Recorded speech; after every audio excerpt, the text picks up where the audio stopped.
नमस्कार. सुरुवात करूया एका अत्यंत नाट्यमय मानवी भावनांच्या कल्लोळाच्या क्षणाने. कुरुक्षेत्राचं रणांगण. कल्पना करा, दोन्ही बाजूंना प्रचंड सैन्य सज्ज आहे, युद्धाचे शंख फुंकले गेले आहेत आणि वातावरण अगदी तणावाने भारलेलं आहे. आणि या रणभूमीच्या अगदी मध्यभागी उभा आहे एक महान योद्धा, अर्जुन. हातात त्याचं ते दिव्य गांडीव धनुष्य. तो युद्धासाठी पूर्णपणे तयार आहे. पण अचानक तो थांबतो, स्तब्ध होतो. समोर पाहतो तर कोण? त्याचेच प्रियजन, त्याचेच नातेवाईक, त्याचे गुरुजन, त्याचे कुटुंबीय. आज आपण भगवद्गीतेतील याच एका अत्यंत महत्त्वाच्या क्षणाचा आणि त्यावर आधारित आपल्या काही स्रोतांचा सखोल मागोवा घेणार आहोत. आपलं लक्ष असणार आहे अध्याय 1 श्लोक 26 वर.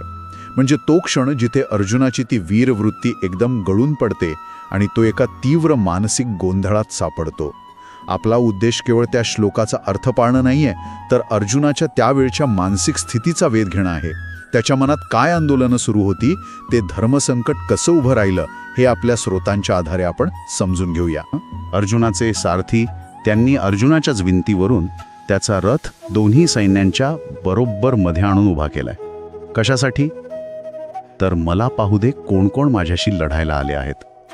आणि अर्जुन पाहतो आणि इथेच कथेला एक मोठी कलाटणी मिळते.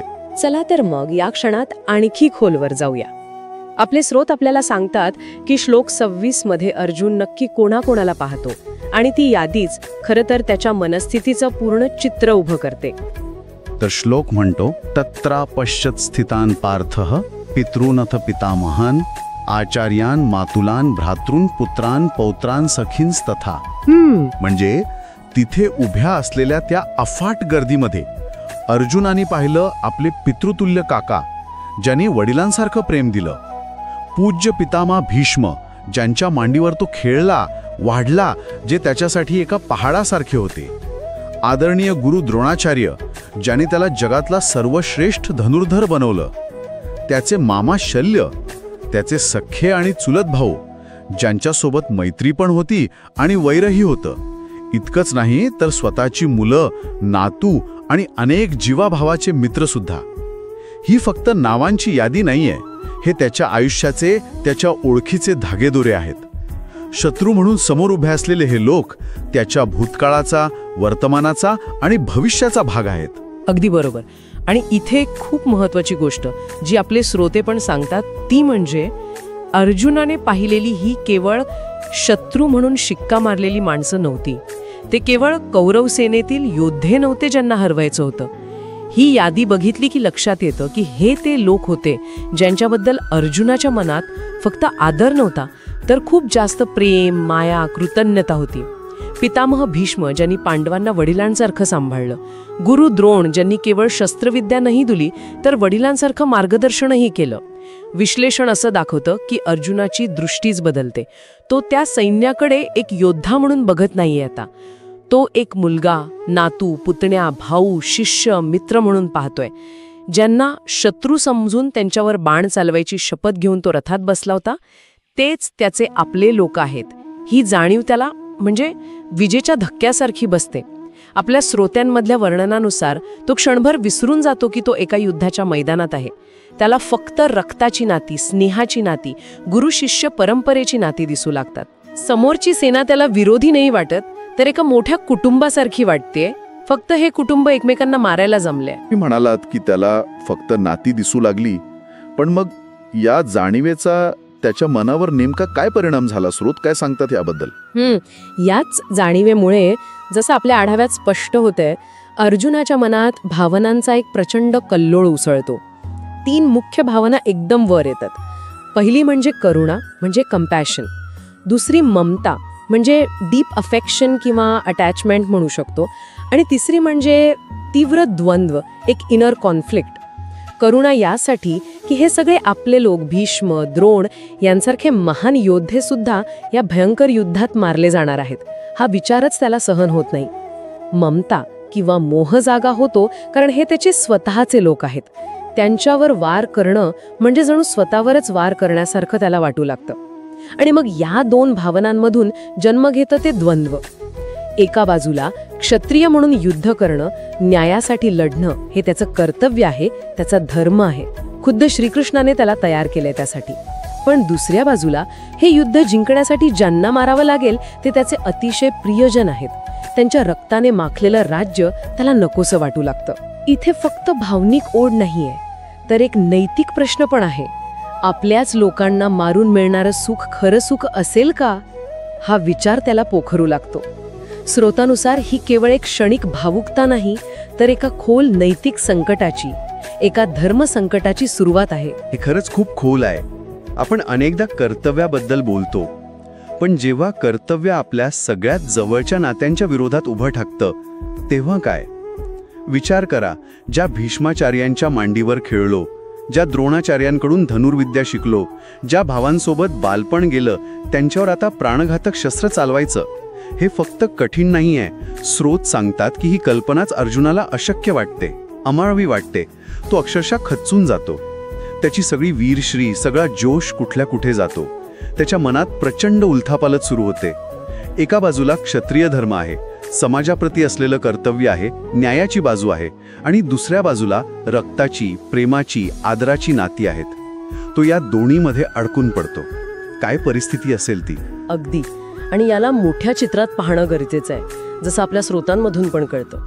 हा क्षण म्हणजे फक्त एका योद्ध्याचा तात्पुरता भावनिक गोंधळ नाहीये.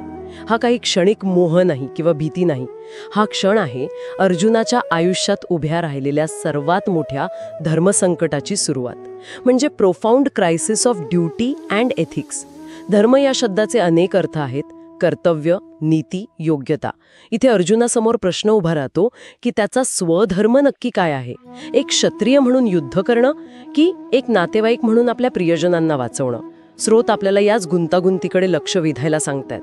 त्याला एका बाजूला क्षत्रिय म्हणून त्याचं युद्धाचं कर्तव्य दिसतंय, जे न्याय आणि धर्माच्या स्थापनेसाठी आहे असं त्याला सांगितलं गेलंय. पण दुसरीकडे त्याचे कुटुंबीय आणि आप्तजनांबद्दल वाटणारा तो घट्ट स्नेह, ज्याला गीता पुढे मोह म्हणेल, तो त्याला मागे खेचतोय.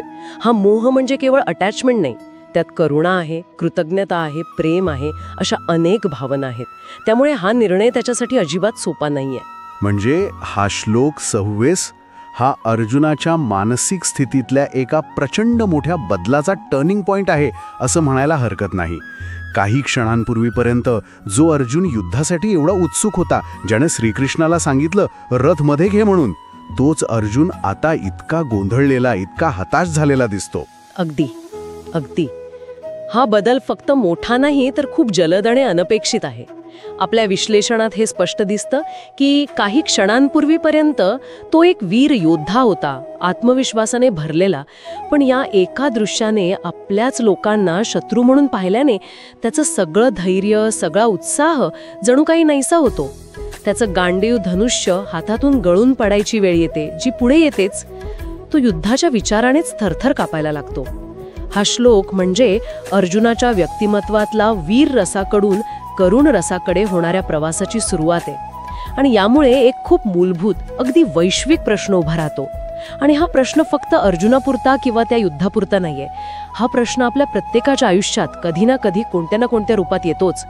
जेव्हा आपलं व्यावसायिक कर्तव्य किंवा सामाजिक जबाबदारी आपल्या वैयक्तिक भावनांच्या, आपल्या कौटुंबिक नात्यांच्या किंवा आपल्या नैतिक विचारांच्या विरोधात जाते, तेव्हा माणसाने निवड कशी करावी, कशाला प्राधान्य द्यावं, काय योग्य आणि काय अयोग्य हे कसं ठरवावं, वाद उलगडत जातो. जिथे श्रीकृष्ण त्याला या धर्मसंकटातून बाहेर पडण्याचा मार्ग दाखवतात, म्हणजे कर्मयोगाचा, स्थितप्रज्ञतेचा मार्ग. तर या एका श्लोकाने त्या पुढच्या मार्गदर्शनाची गरज निर्माण केली. हे सगळं ऐकल्यावर असं वाटतं की हा एक श्लोक म्हणजे फक्त युद्धाचं वर्णन नाही, तर मानवी मानसशास्त्राचा आणि नैतिकतेचा एक मोठा अभ्यास आहे. तर आपण या सगळ्या चर्चेतून काय मुख्य मुद्दे घेऊ शकतो? श्रोत्यांसाठी महत्त्वाचं काय असेल? थोडक्यात सांगायचं झालं तर आपल्या स्रोतांच्या आधारे आपण पाहिलं की भगवद्गीतेतला अध्याय 1 श्लोक 26 हा तो अत्यंत महत्त्वाचा क्षण आहे, जिथे रणांगणावर आपल्याच नातेवाईकांना शत्रू म्हणून समोर पाहून महान योद्धा अर्जुनाचा युद्धाचा निश्चय डळमळतो. तो एकदम वीर योद्धा न राहता एक सामान्य भावनांनी ग्रासलेला माणूस बनतो. त्याच्या मनात तीव्र करुणा येते, खूप ममता दाटून येते आणि कर्तव्याबद्दल प्रचंड मानसिक द्वंद्व निर्माण होतं. ज्यांना मारायचे आहेत तेच तर आपले आहेत ही जाणीव त्याला इतकी हादरवून टाकते की तो लढायला कचरतो. त्याचा आत्मविश्वास पूर्णपणे जातो. त्याच्या मनात फक्त युद्धाबद्दल नाही तर आयुष्यातल्या कर्तव्याच्या आणि नात्यांच्या अर्थाबद्दलच प्रश्न निर्माण होतात. बरोबर. पण या माहितीतून मिळणारा सगळ्यात महत्त्वाचा विचार मला वाटतो हा आहे की हा श्लोक मानवी अस्तित्वाच्या एका मूलभूत आणि कायम टिकणाऱ्या संघर्षावर बोट ठेवतो. म्हणजे जेव्हा धर्म, कर्तव्य, नीती, जबाबदारी आणि मोह, वैयक्तिक नाती, भावना, आसक्ती एकमेकांसमोर येतात तेव्हा निर्माण होणारी ती द्विधा मनस्थिती ही फक्त अर्जुनाची गोष्ट नाहीये, ही आपल्या सगळ्यांची गोष्ट आहे जी आपण वेगवेगळ्या परिस्थितीत वेगवेगळ्या प्रमाणात अनुभवतो. अर्जुनाची ही जी हताश अवस्था आहे तीच त्याला श्रीकृष्णाकडे मार्गदर्शनासाठी वळायला भाग पाडते आणि त्यातूनच मग पुढे संपूर्ण मानवजातीसाठी मार्गदर्शक ठरलेली भगवद्गीता समोर येते. त्यामुळे या एका श्लोकातून केवळ अर्जुनाच्या भावना नाही कळत तर गीतेच्या ज्ञानाची गरज का होती हे सुद्धा स्पष्ट होतं. खरंच एका श्लोकात किती किती गहन अर्थ आहे. आजच्या या सविस्तर चर्चेत आपण पाहिलं की कसं कुरुक्षेत्राच्या रणांगणावर युद्धाच्या अगदीच सुरुवातीला आपल्याच प्रियजनांना शत्रू म्हणून पाहिल्याने वीर अर्जुनाच्या मनात करुणा, ममता आणि कर्तव्याचा एक मोठा संघर्ष सुरू झाला. श्लोक 26 हा त्या संघर्षाचा, त्या धर्मसंकटाचा आणि त्यातून पुढे उलगडणाऱ्या गीतेच्या महान तत्वज्ञानाचा खरं तर प्रारंभ बिंदू आहे. अगदी. आणि जाता जाता एक विचार करण्यासाठी मुद्दा सोडून जाते. आपल्या स्रोतांनी अर्जुनाच्या या अनुभवावर प्रकाश टाकला. पण विचार करा, जेव्हा आपण आपल्या रोजच्या आयुष्यात, कामाच्या ठिकाणी, समाजात आपल्या तथाकथित विरोधी किंवा स्पर्धक किंवा अगदी शत्रू मानलेल्या व्यक्तीमध्ये असलेल्या माणूसपण पाहतो, त्यांच्यातल्या आपल्यासारखेच गुणधर्म, त्यांच्या भावना किंवा त्यांच्याशी असलेलं आपलं कोणतं तरी नातं, अगदी मानवतेचं का असेना, ते ओळखतो जसं अर्जुनाने त्या क्षणी ओळखलं, तेव्हा त्या बाह्य किंवा आंतरिक संघर्षाचं स्वरूप कसं बदलतं? ती ओळख पटल्यावरही तो संघर्ष, ती कटुता तशीच राहू शकते का? की त्या ओळखीमुळे काहीतरी मूलभूत बदल घडतो? यावर विचार करायला नक्कीच वाव आहे.